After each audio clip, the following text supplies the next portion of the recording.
Hello everyone, welcome back to my channel. I am Paniksha Bhardwaj. तो आज के लेक्चर में हम जो है क्लास 10th के इकोनॉमिक्स का जो चैप्टर 4 है उसको डिस्कस करेंगे, जिसमें हम इसका जो सेकंड पार्ट है उसको स्टार्ट करने जा रहे हैं, जिसमें हम फायर इंसिडेंट एंड बर्न्स को डिस्कस करेंगे। Fire incidents and Burns.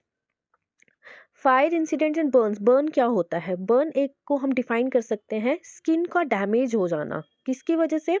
Direct contact with dry heat की वजह से, फायर फ्लेम्स की वजह से, स्टीम की वजह से, लिक्विड हॉट लिक्विड की वजह से, हॉट मेटल की वजह से, सनलाइट की वजह से, इलेक्ट्रिसिटी की वजह से, केमिकल की वजह से, रेडियोलॉजिकल और न्यूक्लियर मटेरियल की वजह से जब हमारी स्किन डैमेज हो जाती है उसको हम कंसीडर करते हैं कि वो क्या है? बर्न हुआ है, जला है।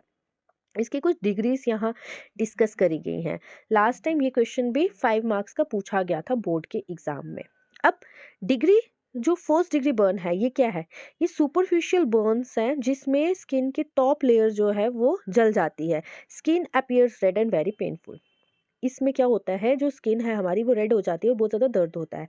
ये आप लोगों ने देखा भी होगा, कई बार आप लोग ना रोटी सेक रहे होते हो या पानी गर्म किया है, उसका स्टीम लग जाता है, जिसकी वजह से स्टीम की वजह से हाथ जल जाता है और स्किन रेड हो जाती है, ठीक है, और बहुत ज़्यादा जलन होती है। देन सेकेंड डिग्री बर्न, ये थोड़ा पार्शियल थिकनेस जो है, इसमें सेकेंड लेयर जो है स्किन की, एपिडर्म्स और डर्मिस, ये दोनों जल जाती हैं। इसमें ब्लिस्टर्स आपको देखने को मिल सकते हैं, जैसे पानी वाले छाले जिसको आप कह सकते हैं। बहुत पेनफुल होता है और इसमें टिश्यू स्वोलन हो जाते हैं और गीले हो जाते हैं। गीले वही मैंने बोला, पानी वाले छाले से हो जाते हैं इसमें। थर्ड डिग्री बर्न, इनको फुल थिकनेस बर्न बोला जाता है और इसमें स्किन की सारी लेयर्स जो हैं वो जल जाती हैं। ठीक, मसल्स, वेसल्स, नर्व्स, सब चीज़ें जो हैं इसमें क्या हो जाती है? जल जाती हैं। बर्न एरियाज जो है वो क्या हो जाता है? चैर्ड हो जाता है। चैड आप ये कह सकते हैं, जल जाता है पूरी तरह से। और इसी के साथ, ठीक है, इसी के साथ स्किन ब्राउन हो जाती है, ब्राउन ब्राउन होना शुरू हो जाता है और कंपैरेटिवली लेस पेनफुल बोला गया है। अब आप बोलोगे कि अगर स्किन सारी जल जाती है तो फिर ये पेनफुल कम क्यों होगा? ये पेनफुल इसलिए कम होगा क्योंकि इसमें सारी नर्व्स भी डैमेज हो जाती हैं और नर्व्स डैमेज हो जाएंगी तो हमें सेंसेशन का पता नहीं चलेगा। ठीक है, अब हमें क्या करना होगा? तो जहाँ आग लगी होगी, ठीक है, फ्लेम्स ऑन क्लॉथ्स, वहाँ हमें जल्द से जल्द पानी डालकर उन आग को बुझाना होगा। इससे डिग्री ऑफ बर्न को भी रिड्यूस किया जा सकता है। और अगर आपके पास पानी अवेलेबल नहीं है तो किसी मोटे कपड़े से बॉडी को रैप कर लो। इससे क्या होगा, जो जल रही होंगी आग की लपटें, वो क्या हो जाएंगी? कम तो हो जाएंगी, लेकिन डिग्री ऑफ बर्न जो है उसको कम नहीं किया जा सकता है। पानी को जल्द से जल्द बर्नट एरिया पे हमें पोर करना होगा, जिससे डिग्री ऑफ बर्न भी रिड्यूस हो जाएगा और पेन भी कम हो जाएगी। बर्नट एरिया को क्लीन क्लॉथ्स के साथ आपको क्लीन करना है, ठीक है। उसके बाद कवर करना है इमीडिएटली। आपको टाइट क्लॉथ्स को रिमूव करना होगा। जो भी ज्वेलरी पहनी होगी, जैसे रिंग, बैंगल्स, इसको जल्द से जल्द हमें रिमूव करना होगा स्वेलिंग और ब्लिस्टर से पहले, क्योंकि अगर एक बार स्वेलिंग और ब्लिस्टर अगर हो गया तो इससे क्या होगा? नुकसान हो सकता है। और ठीक है, ना ही वो रिंग निकलेगी और वो पेनफुल हो सकता है। फ्लूइड्स जो हैं वो देते रहना है विक्टिम को जब तक वो हॉस्पिटल पहुंचता। जैसे ओरल रिहाइड्रेशन हाइड्रेशन सॉल्यूशन जो है वो प्रोवाइड करना होगा, जिसको ओआरएस बोलते हैं, पानी में डालकर।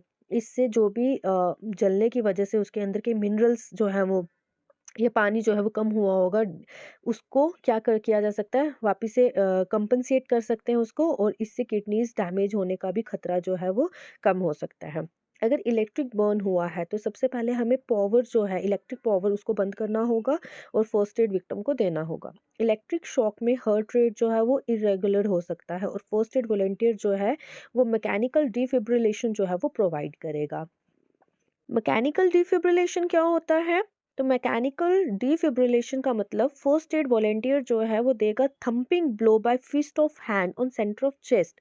दैट मीन्स वॉलंटियर जो है अपने हाथ की मुट्ठी बनाकर चेस्ट के सेंटर में विक्टिम को क्या करेगा? थंप करेगा, ठीक है। उसके साथ साथ उसी को मैकेनिकल डिफिब्रिलेशन बोला जाता है, जो कि एक लाइफ सेविंग मेजर है, एक इंसान की जान बचा सकता है तब जब उसको इलेक्ट्रिक शॉक लगा होगा। इसमें आप लोग क्या कर सकते हैं? विक्टिम को तब तक टच नहीं करना है जब तक इलेक्ट्रिक पावर को बंद ना करा जाए, मेन स्विच इलेक्ट्रिसिटी की बंद ना की जाए। वाटर नहीं डालना है इलेक्ट्रिसिटी बर्न में, अवॉइड करें, इससे क्या होगा? और करंट जो है फैल सकता है। कोशिश मत करें कि चैरिड क्लॉथ्स को निकालें बर्न्ट एरिया से, ठीक। इसके साथ साथ ग्रीस, ऑयल, ऑइंटमेंट या आइस मत लगाएं बर्न्ट एरिया पे। अब इसी के साथ साथ ब्लीडिंग जो है, ये आपका नेक्स्ट सब टॉपिक आ जाएगा, इसी में उसको डिस्कस करेंगे।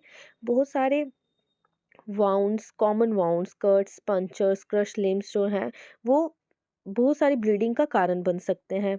अगर ब्लीडिंग को रोका नहीं जाएगा तो ये लाइफ को थ्रेटन कर सकता है। इससे बहुत ज़्यादा आपकी ज़िंदगी को नुकसान देखने को मिल सकता है। ब्लीडिंग को कैसे रोकना है, इसके लिए हमें क्या क्या करना चाहिए? तो विक्टिम को सबसे पहले आपने बोलना है बैठने के लिए, ठीक है, या उसको लाई डाउन करना है। और जहाँ पे भी उसको, जिस भी उसके पार्ट को, बॉडी के जिस भी पार्ट को उसको लगा होगा, उसको आपने क्या करना है, कंप्रेस करके रखना है। और ठीक है, उसको ना मतलब ऐसे नीचे नहीं छोड़ देना है उस पार्ट को, उसको दबा कर रखना है ताकि ब्लड को रोका जा सके। इसी के साथ डायरेक्ट प्रेशर जो है, dressing on wound also reduce bleeding till the victim is transported to the hospital. आपको उसको मतलब टाइटली बांधना होगा जहाँ पे भी उसको लगा होगा, इससे जब तक आप उसको हॉस्पिटलाइज्ड करते बंदे को। Then if there is an embedded object, अगर एम्बेडेड ऑब्जेक्ट है, जैसे कोई जड़ी हुई चीज़ होगी, जैसे वुड हो गया, आयरन रॉड हो गया, ग्लास स्प्लिंटर हो गया, बैंडेज अगर आसपास में देखने को मिलेगा तो वो उसको वहाँ बांध दीजिए। अगर ब्लीडिंग बहुत ज़्यादा हो रहा है तो उसकी टांगों को जो है वो रेज कर दो, जिससे ब्लड का जो फ्लो है वो ब्रेन और हार्ट तक भी पहुंच सके।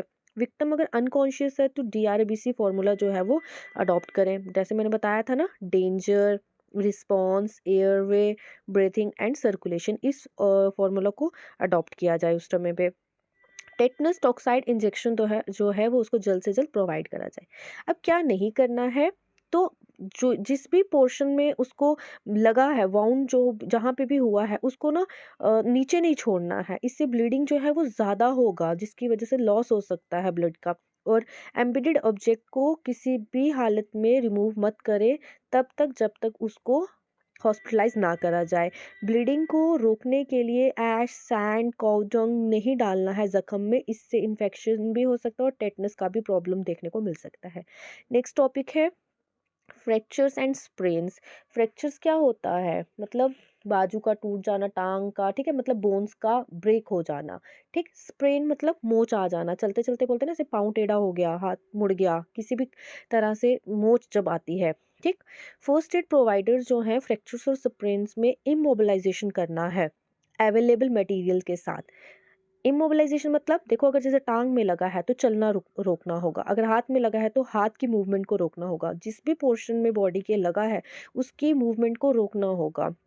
कैसे रोकेंगे? अगर आपके पास अवेलेबल मटेरियल है, जैसे कि पिलो, यहाँ पे ये इंस नहीं है, यहाँ पे लाइक है, ठीक है, जैसे पिलो हो गया, फुट रूल हो गया, वुडन प्लैंक, बैम्बो, अम्ब्रेला, ये सब चीज़ें अगर आपके पास अवेलेबल हैं तो इसको उन पार्ट में बांध दो जिस पार्ट में फ्रैक्चर या स्प्रेन हुआ है। अगर इनमें से कोई भी मटेरियल अवेलेबल नहीं है तो जो फ्रैक्चर्ड लिम्ब है उसको इमोबिलाइज करा जाए। जैसे देखो, अगर हाथ में लगा है तो उसको हाथ में कोई दुपट्टा, रस्सी वगैरह रखकर उसको गले में डाल दें ताकि उसकी मूवमेंट को रोका जा सके।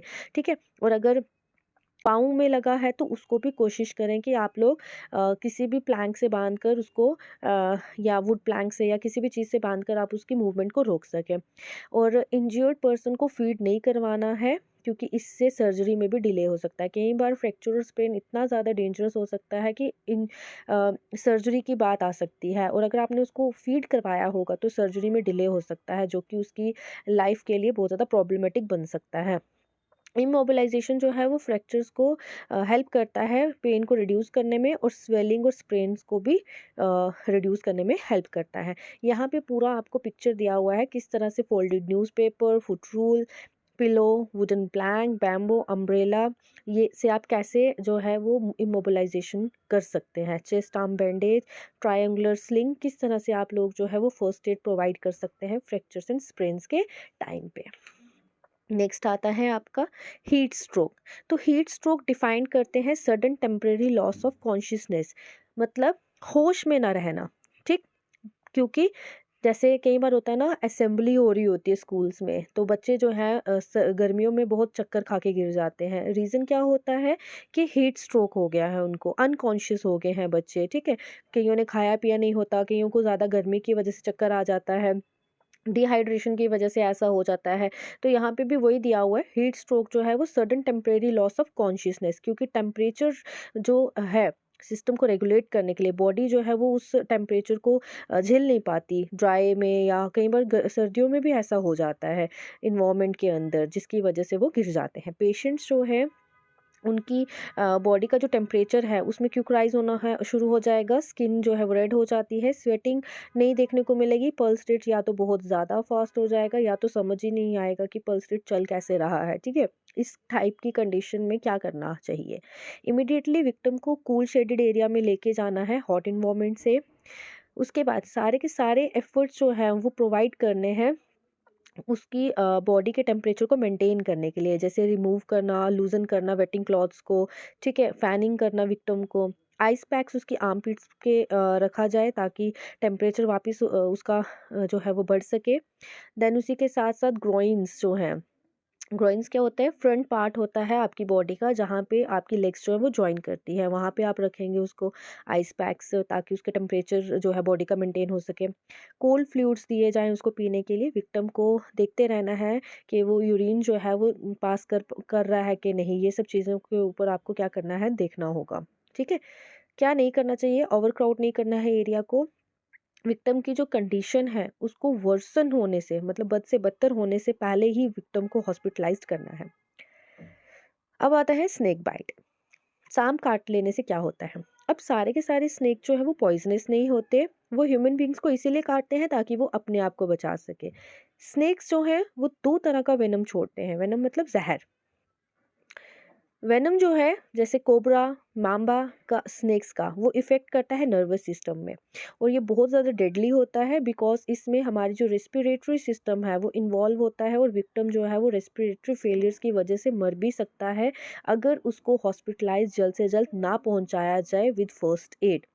वेनम जैसे वाइपर, रेटल का, ये ब्लड क्लॉटिंग में इफेक्ट करता है, और ब्लीडिंग अगर आप कर दोगे तो इससे उसको बचाया जा सकता है, मतलब अगर वहाँ कटकुट लगा दिया जाए, जहर बाहर निकाल दिया जाए।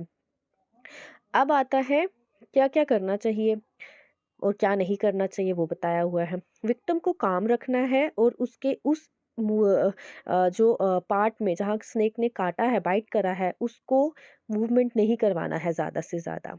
ठीक है, बाइटन लिम्ब को आपको हर्ट लेवल से बिलो रखना है, और बाइटन को जहाँ पे भी काटा हुआ है उसको 30 सेकेंड्स के लिए ब्लीड करवा दें। इफेक्टेड एरिया को सोप या वाटर के साथ क्या करें, क्लीन करवाएं, वॉश करें। रोलर बैंडेज जो है वो 2 inches above the bite site on the limb को, जहाँ पे भी स्नेक ने काटा है वहाँ से 2 इंचेस ऊपर जो है वो रोलर बैंडेज को बांध दें। ठीक है, विक्टिम के वाइटल फंक्शंस को देखें कि वो प्रॉपर काम कर रहे हैं कि नहीं, ब्रीथिंग हो रही है, हार्ट रेट जो वो प्रॉपर चल रहा है, ब्लड प्रेशर अप डाउन तो नहीं हो रहा है उसका। विक्टिम को जगाए रखें और ब्रीथिंग देखें वो प्रॉपरली ले रहा है कि नहीं, अगर ब्रीथिंग फेलियर हो गया तो बहुत कंडीशन बुरी हो सकती है। विक्टिम को शिफ्ट करा जाए, हॉस्पिटलाइज करा जाए उसको सिटिंग पोस्चर में ही। क्या नहीं करना है? पैनिक नहीं होना है, विक्टिम के माइंड में नहीं ये डालना है कि तुम मर जाओगे, पैनिक होगा तो और कंडीशन वर्स हो सकती है। टाइम को वेस्ट ना करते हुए, मतलब ये नहीं है कि आप विक्टिम को उधर सांप ने काट लिया और आप सांप को मारने के पीछे ही लग पड़े और उसको पकड़ने के पीछे लग पड़े हो। टाइम वेस्ट नहीं करना है, विक्टिम को जल्द से जल्द हॉस्पिटलाइज्ड करवाना है, और देखना है आपने आइडेंटिफाई कर लेना है कि स्नेक किस कलर का है। वी नो कि हम लोग उसका ब्रीड तो नहीं पता कर सकते हैं, ठीक है, बट हम लोग सांप का कलर वगैरह देख सकते हैं, जिससे हम डॉक्टर को बता सकते हैं, और डॉक्टर जो है आइडेंटिफाई कर सकता है कि स्नेक वेनम कौन सा था। अब आता है डॉग बाइट। तो डॉग बाइट्स जो हैं ये चिल्ड्रंस में ज़्यादा होता है, कई बार बच्चे गली में खेल रहे होते हैं तो कुत्ता काट जाता है, गली के कुत्ते वगैरह, ठीक है। इस टाइम पे इमिडिएटली फर्स्ट एड प्रोवाइड करना है, जिससे डेडली डिजीज़ रैबीज़ जो है इसके रिस्क को कम से कम किया जा सके। क्या करना है? जहाँ पे भी कुत्ते ने काटा है वहाँ पे सैलिवा को जल्द से जल्द हमें वॉश करना होगा सोप और वाटर के साथ। फिर जहाँ पे भी कुत्ते ने काटा था, डॉग ने बाइट करा था, उसको बिल्कुल साफ सुथरे कपड़े के साथ हमें क्या करना होगा, उस जगह को सुखाकर कवर करना होगा। मेडिकल हेल्प लेनी होगी या विक्टिम को इमिडिएटली हॉस्पिटलाइज करना होगा। कुत्ते के ऊपर आपने नज़र रखनी है कि कुत्ते को कहीं रेबीज की बीमारी तो नहीं है, और अगर ऐसा है तो आप अटेंडिंग डॉक्टर को जल्द से जल्द बताएं। विक्टिम को टेटनस टॉक्साइड इंजेक्शन जो है वो जल्द से जल्द प्रोवाइड करा जाए। अब क्या नहीं करना है, तो सैलिवा के कांटेक्ट में नहीं आना है विक्टिम को हैंडल करते टाइम। इग्नोर नहीं करना है डॉग बाइट को। मेडिकल हेल्प लेते रहें और नेसेसरी वैक्सीनेशन भी करवाते रहें। अब on a first aid kit, सब लोगों के पास अपनी एक फर्स्ट एड किट होनी चाहिए। School, house hold, office, work place, सबके पास अपना फर्स्ट एड किट होना चाहिए, जिसमें लाइट वेट बॉक्स मतलब एक बॉक्स होना चाहिए, जिसमें स्टरलाइट कॉटन, स्टरलाइट मतलब साफ सुथरा कॉटन होना चाहिए, बैंडेजेस होनी चाहिए, ड्रेसिंग्स होनी चाहिए, पट्टी जिसको आप कह सकते हैं, ट्रायंगुलर बैंडेजेस होनी चाहिए, ग्लव्स, एंटीस्पेटिक सॉल्यूशन पोविडाइन स्पिरिट होना चाहिए, सोप, एएमबीयू बैग होना चाहिए, एयरवे, सीजर, स्मॉल टॉल्स और ओरल हाइड्रेशन सॉल्यूशन, ये सब चीज़ें अवेलेबल होनी चाहिए। अगर आपको किसी भी तरह का कोई भी क्वेश्चन होगा इस टॉपिक से रिलेटेड, तो आप मुझे कमेंट सेक्शन में पूछ लीजिएगा, मैं आप लोगों को आंसर कर दूंगी और आप इसको अपने फ्रेंड्स के साथ शेयर करेंगे। जो भी मेरे चैनल पे न्यू है वो मेरे चैनल को सब्सक्राइब करना ना भूलें, शेयर करें, लाइक करें। Thank you and have a good day.